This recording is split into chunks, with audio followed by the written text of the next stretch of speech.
Well, happy 4th of July. Happy Friday. We're gonna make some of the most American noise you can get, I think. I'm gonna warm this thing up, change the oil, change the transmission fluid. But first,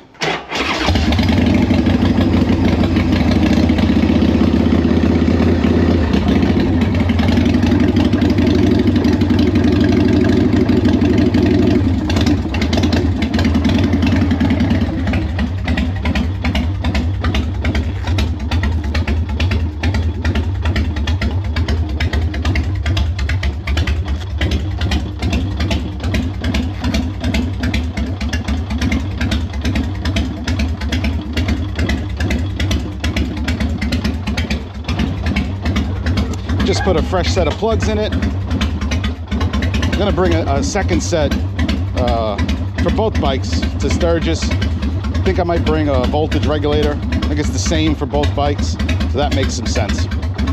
But for now, let's go make a little noise.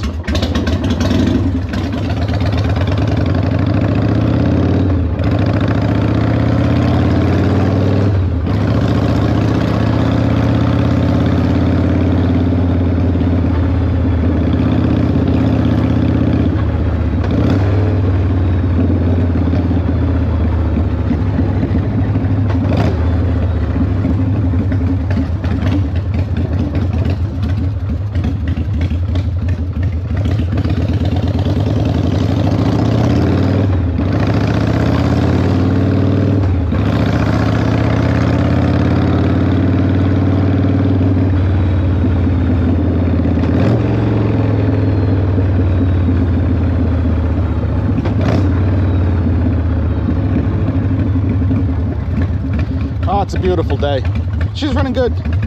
I'm happy with it. I gotta do the sprocket still on the Tour Glide. I might get to that later. And gotta go get Chris's bike, get it over here so that I can do some finishing touches, maybe a little bit of maintenance on it. We'll see. We'll see. It obviously shouldn't be much. It's a 2024. But it's funny. This thing does sound good. This thing sounds Harley. You know. This is America, you know. Good or bad is what it is. But it's funny because I was talking to Chris earlier and he was like, Ray's gonna ride this thing and Ray's gonna ride at the back. He goes, because I am not listening to this thing for 8-10 hours a day, day after day after day. And I can't blame him. And I said, but come on, she sounds beautiful. He goes, yeah, for about 10 minutes. And then not so much. You know what? I'll bring earplugs. How about that? I love it. It's actually weird to ride the Tour Glide because the Tour Glide is so much quieter.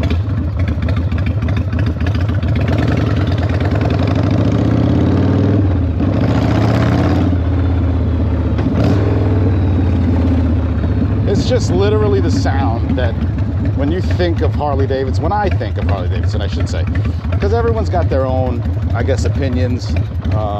You know, shovels have an incredible sound. But when I think Harley, this lumpiness, this is what I think of, you know, drag pipes, carbureted, low RPM.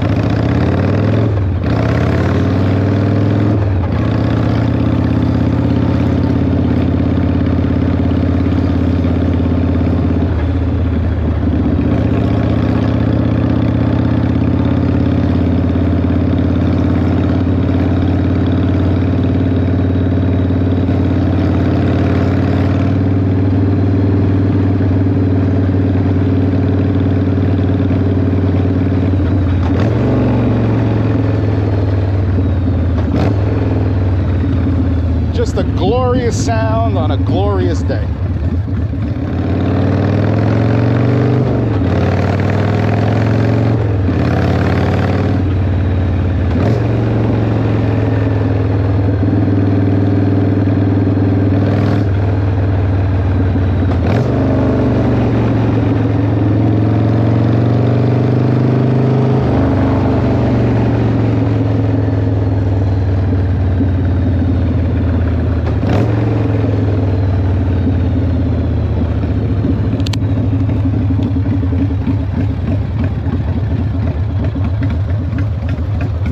almost forgot today was Friday, actually, just now. I'm riding around like, ah, what a beautiful Saturday. Nope. Nope. Friday the 4th of July. But it's good. I think the fact that there's less traffic means people are probably out, you know, out of work, I should say. We'll see. We'll get the temps up. Oil temps are just about 150 now. I just want to get it a little warmed up, get everything a little circulated before dropping it. Also, it sounds good.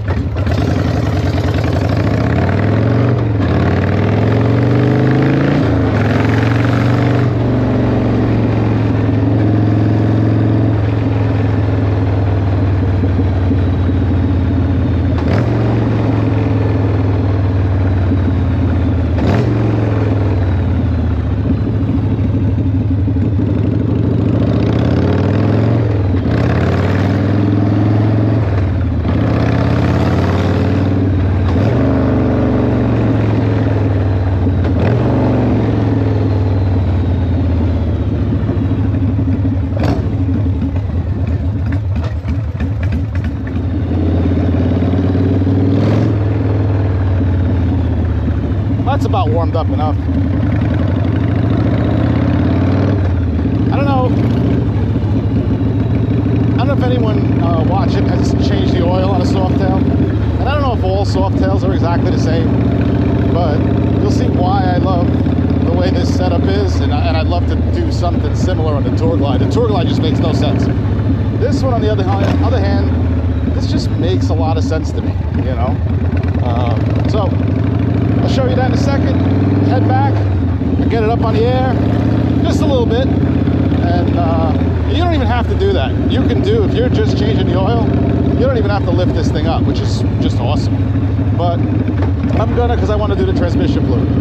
So, we'll head back, and I will get right to it. So, like the Tour Glide, we've got an oil tank, oil lines that are in much, much better condition. But this is my favorite part about this, is it's a little hot. Oil temps are 160 degrees or whatever. But this is the drain. It helps when you have the right size. Like I was saying, it's just such a simple setup. All right, I pop this clamp off, and I take it completely off just because I don't want it either getting in the way or falling off into the oil or whatever. But I take the clamp off, I squeeze the oil hose down past the suspension and stuff.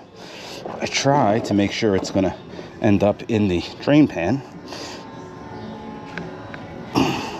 And then, usually, with relative ease, maybe with a pair of pliers. It has been a minute since I did the oil change on this. Oh,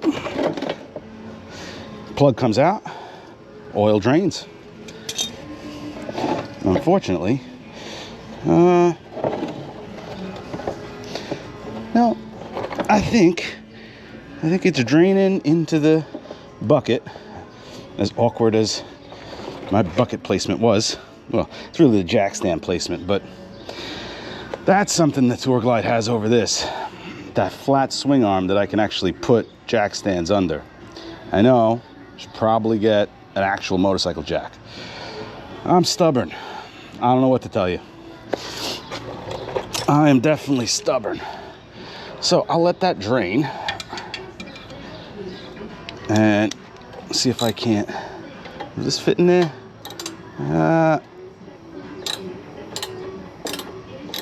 Fits in there enough.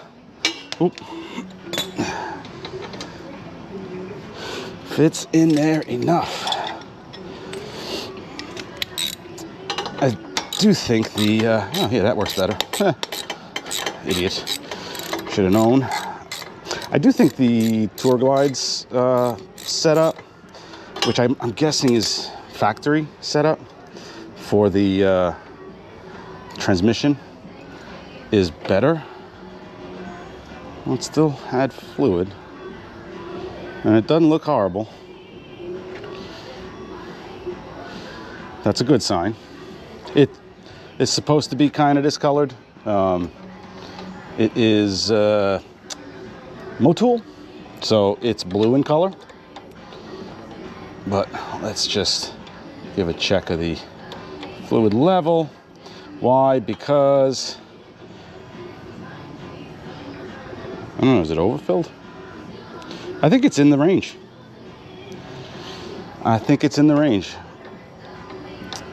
We gotta look at the actual fluid condition once I drain it, because that's coming next.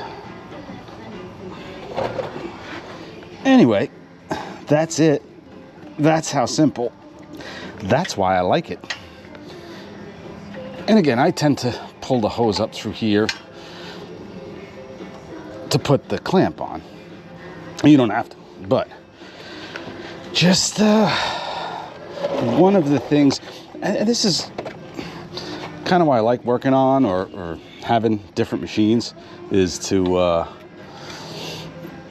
get ideas maybe from both and try to incorporate them. I don't know. But this is, of all the bikes that I haven't worked on, this is my favorite to do an oil change, which is why I say all the time, there's no excuse to not doing an oil change on any of them, but especially on something that's as simple as this, you know. And I overdo oil changes, I know. I've said that before, but to me, oil is cheap, kind of cheap insurance. You get the dirt out, and that's important, because that dirt and molecules being holding the dirt, it's like sandblasting everything inside the engine, including gears, chains, and seals. I swear, doing more fluid changes causes less leaks. That's been my personal experience. So, all right, drop this transmission fluid. You know what? Change the oil filter. Now, that's something that I'll say I am not a fan of, where they put these. It looks cool, but where it is on the Tour Glide, up underneath, makes a whole lot less of a mess, in my opinion. But like I said before, the fact that you can do this oil change without even lifting the bike, part of it is because of where the oil filter placement is. I mean, it's blatantly obvious that you don't need to lift the bike to change the oil filter. It just makes a little bit more of a mess. Oh, it's nice and hot. All right. I actually once had those threads pull out, which I thought was interesting. I put it back together with some Loctite, and it's been good ever since, but that was a weird one, to spin the oil filter off, put the old one down, go to put the new one on, and there's no threads. A little bit of a surprise. I don't crank on this, but you know, I like the fact that the K&Ns give you that nut. There's going to be probably a debate on what filter is good and bad. There's been debates forever. I got no issues with this thing. All right, throw some oil in it and get to that transmission fluid. Oil is another great debate, and I don't know, I keep things simple. Mobil 1 2050, I've had no issues down into the 30-degree range. Just let it, run it a little easy before you hammer on it, but just good. It's a year-round oil for me. I like Mobil 1 products. I get it that they maybe aren't the forefront of technology, but they're available just about anywhere. And when you're traveling across the country like we intend to do, I'd rather have fluids in here. And I'm gonna bring oil with me anyway, but I'd rather have stuff that you can get for something like engine oil, which on an older Harley tends to be a consumable, even if it's not supposed to be. Let's all be honest here. But that's about it. We'll get this in and get this going, and then get on the Tour Glide. All right, slightly unconventional thing I had to do to not put oil everywhere, but transmission is draining. The What I do on this bike, at least, because the exhaust is directly in the way of the little Torx drain plug, is I get a T30 bit, not a Torx, not a regular Torx T30, because it ends up being too long. So just a T30 Torx bit, 1/4 inch socket, and a 1/4 inch. And when I say 1/4 inch, I mean 1/4 inch, 1/4 inch. And that allows me the room to get up in there and get my hands dirty. Now, fluid, she didn't look bad. A little bit of metal on the drain plug, magnetic drain plug, a little bit. Not horrible, but, and don't tell Chris this, but the only thing questionable in my mind, and it's on both bikes, is the transmissions. For different reasons, but that's the only two things that that I really have some doubts on. But we're not going to let that stop us, unless it actually stops us. Well, I'm not even going to think about that. I'm going to get some fresh fluid in here and make sure everything's topped off, and then move on to grinding, removing, and replacing and welding the sprocket on the Tour Glide. Well, now the sheet check's out, I'm gonna get back on this one. And this was kind of an easy decision.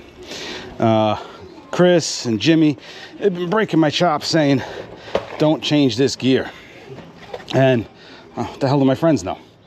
But my father just came out and he saw what I had set up and the new gear and a spare gear and the welder, and he was like, don't do that. He started like yelling at me. He's like, there's nothing wrong with it. 2 teeth's not gonna make a big difference. Put a chain on it, leave it, let it be. You don't have enough time, God forbid. We don't have a lathe. And you know what? Him I won't argue with. So this is probably, I mean, fingers crossed, this is the last semi-major type of work that I'll be doing to this thing. So I'm gonna drop the wheel out, change and lube up and grease the wheel bearings, and then I have a nice new chain we're going to pop on, because I'm going not enclosed. I got that's the chain that I use on the rest of the bikes, the DID 530 VX3. So rivet clamp, rivet tool. Let me get this thing off and get to work. Knowing I was going to do this, I left everything loose. So at least the disassembly part, I don't have to worry about. My foot, on the other hand, oh, let's see.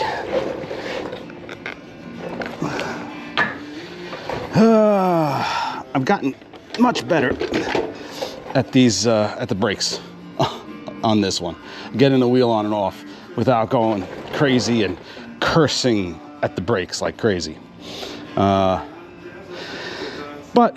you kind of have to know, and having the mount on the bottom loose was, I think, one of the tricks, like really, really loose. And yeah. Now,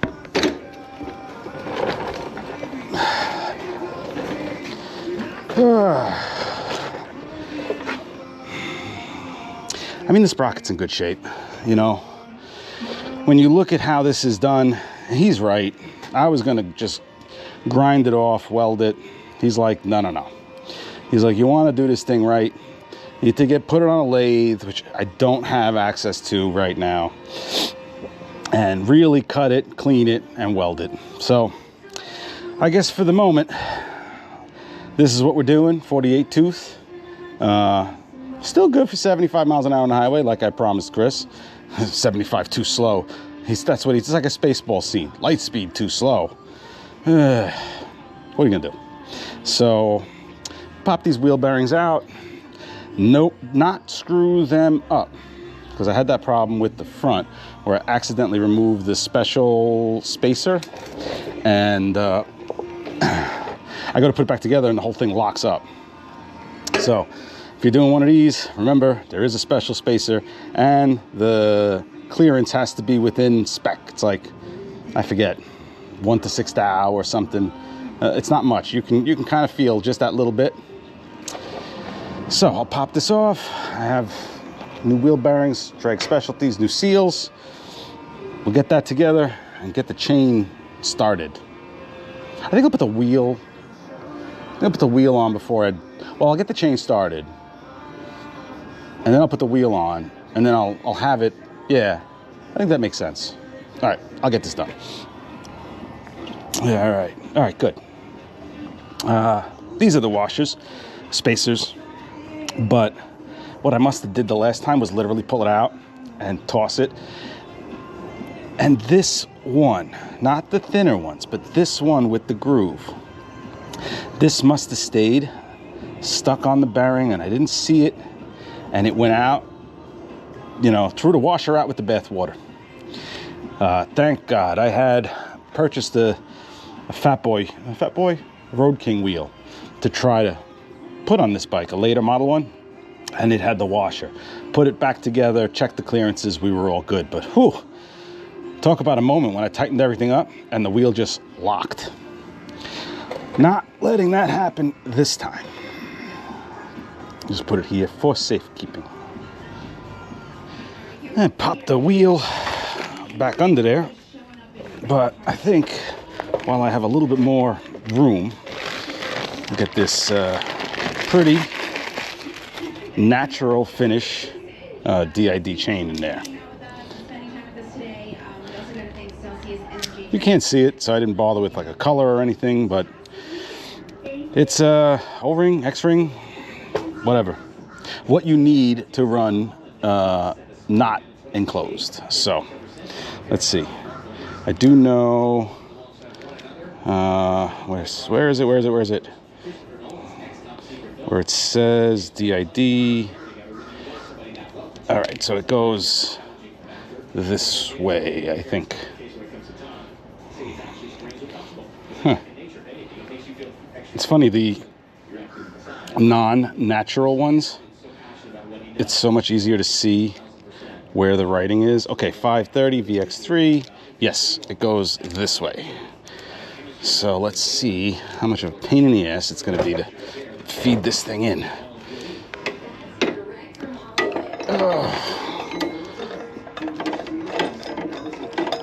Of course, I'm not making my life easier at all.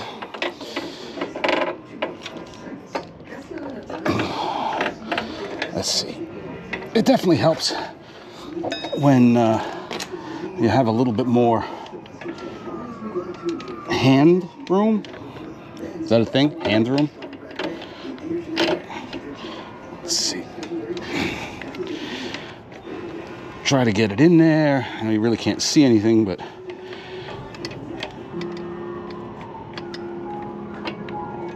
I don't know if this is easier than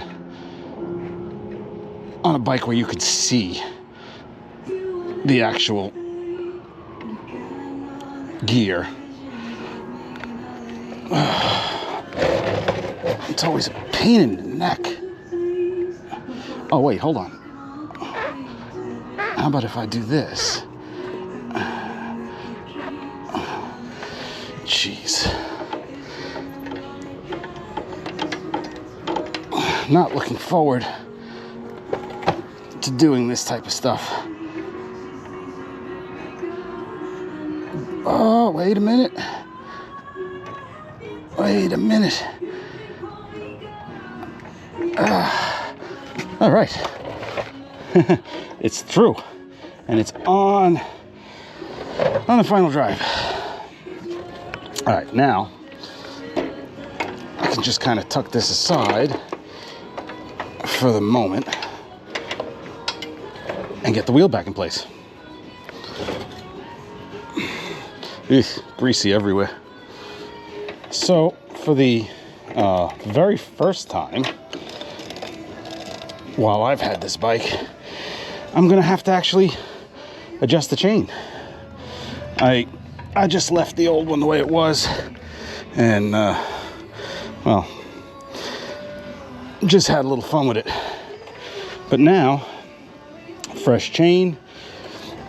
I think I got the right one too, because it seems like it's pretty close. I mean, ooh, it's on there. It's on there. I'm gonna leave it like that for a second. Let's see. I think the initial adjustment, but I tell you what, by the time I stopped, when I took the the original chain off, and I had cleaned it and lubed it and stuff, but it's not designed to run without the enclosure. And that thing was sloppy as hell when I got back from Riverhead. But this one, I think I don't have to adjust it. I think I have to rivet it and tighten the axle. And then I think she's good to go for a ride. Alrighty then. I like it. I'll take it. Well, chain's on, and I didn't touch the rear wheel position, but I want to say, for the moment, I think the chain slack is pretty good. So I'll have to ride it around some. And I know these chains are supposed to be pre-stretched, but are they really? I don't know about that. Oh, I think this is an interesting day, because a lot less work than I originally planned. Can't complain about that. And oh, I got to bolt the seat down. I think I'm going to button this up and end this glorious day with a ride on the Tour Glide. So started off on the Fat Boy, finished on the Tour Glide. Both bikes should be up and running by the end of this video, by the end of today. All right, let me button this up, get the boring stuff out of the way, and get this thing on the ground.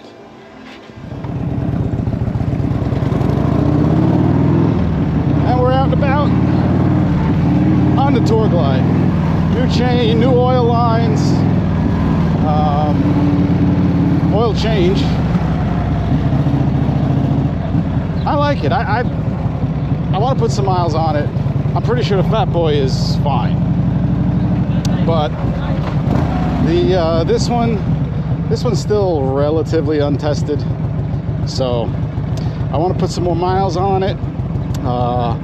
Gonna have to, you know, clean and adjust the chain, I'm sure, as it stretches in. Make sure nothing else kind of goes wrong with it. I don't see much else to go wrong with it. I mean, it's just a simple machine, you know. It's one of the things I love about it, and old Harleys in general, is how simple they are. But yeah, we'll see. Wheel bearings are fresh, all greased up. That's nice, confidence inspiring. Trying to think, what else? Oh, literally not much else.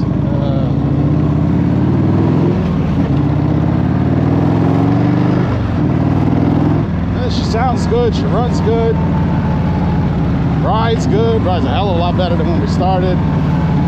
Transmission's got a little whine, but nope, coughs once in a while. Again, I talked about this with people in the comments. It is what it is. It's part of the nature of this beast. Come on, let's go. Stelvio.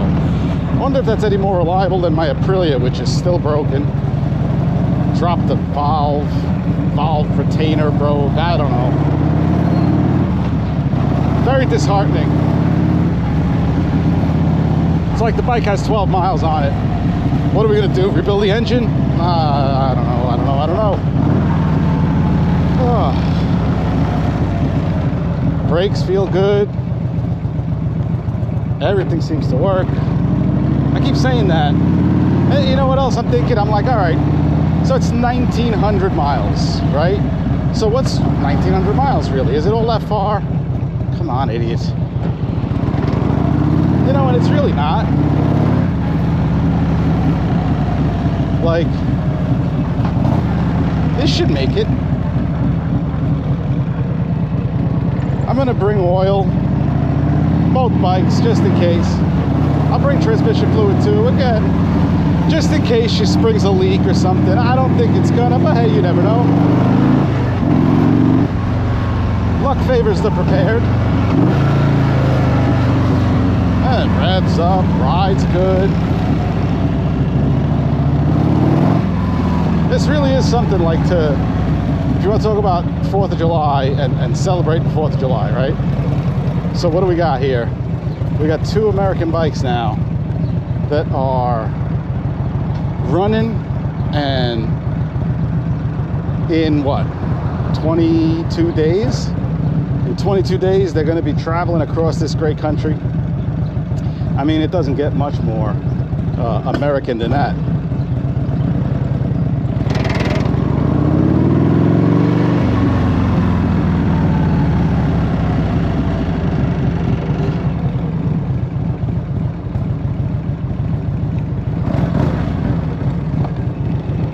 That was like a strange sort of rumble.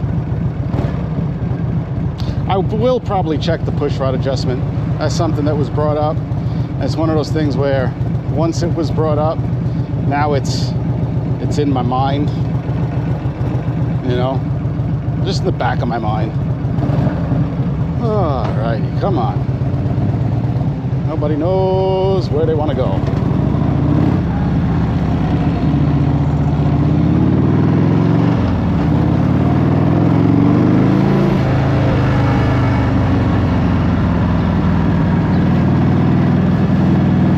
Mount, I did that. That was fun. That was another greasy, nasty job. But better to do it now, get it out of the way.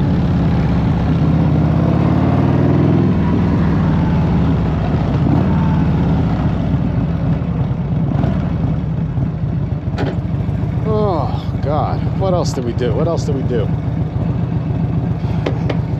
Nothing really. Checking every bolts. That's something that I'm going to end up doing.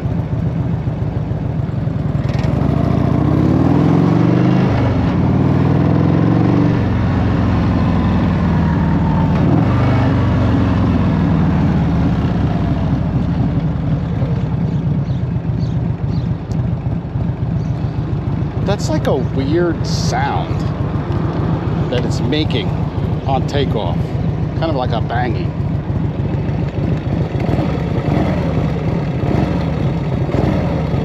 I wonder if is the motor sitting up higher now because it's on a good motor mount?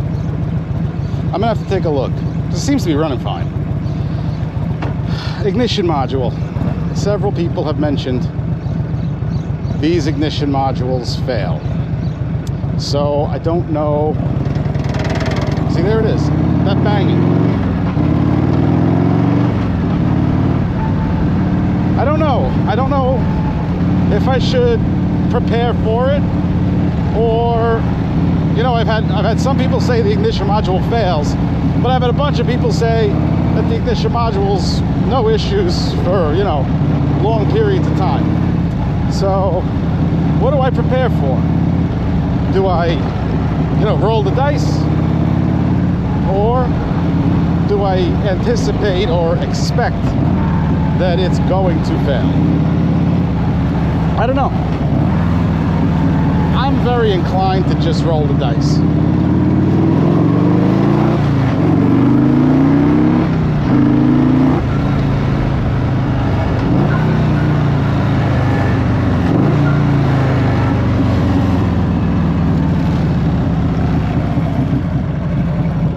Rolling the dice is not something that Chris is very fond of, and it's something that Ray is kind of like a master of. So, so I'm in between those two. She feels fine. So I don't know. I'm gonna, you know what I'm gonna do though? I'm gonna ride it. I'm not gonna ride it much more today because, well, it's starting to get late, and New York City is gonna turn into a war zone with fireworks soon. So, which I don't mind. I got nothing against it. You know, I'll just, I'd rather sit back and enjoy it and not be shot at. because that'll happen. You're riding down a block, all of a sudden, boom, something explodes. So, I guess that's where I'll leave you today. Got some work done. Both bikes are back on the road. Strange new noise happening on the Tour Glide. What's the worst it could be? I'll get it figured out. Or I won't. I mean, I don't think it's going to leave me stuck. All right. Well, hope everyone has a great 4th. Happy Friday. Happy 4th of July Friday. Everybody stay safe. Start the new week with all 10 fingers. Ride safe. Thank you again. Watching, commenting, liking, all that stuff. And I will catch you in the next video.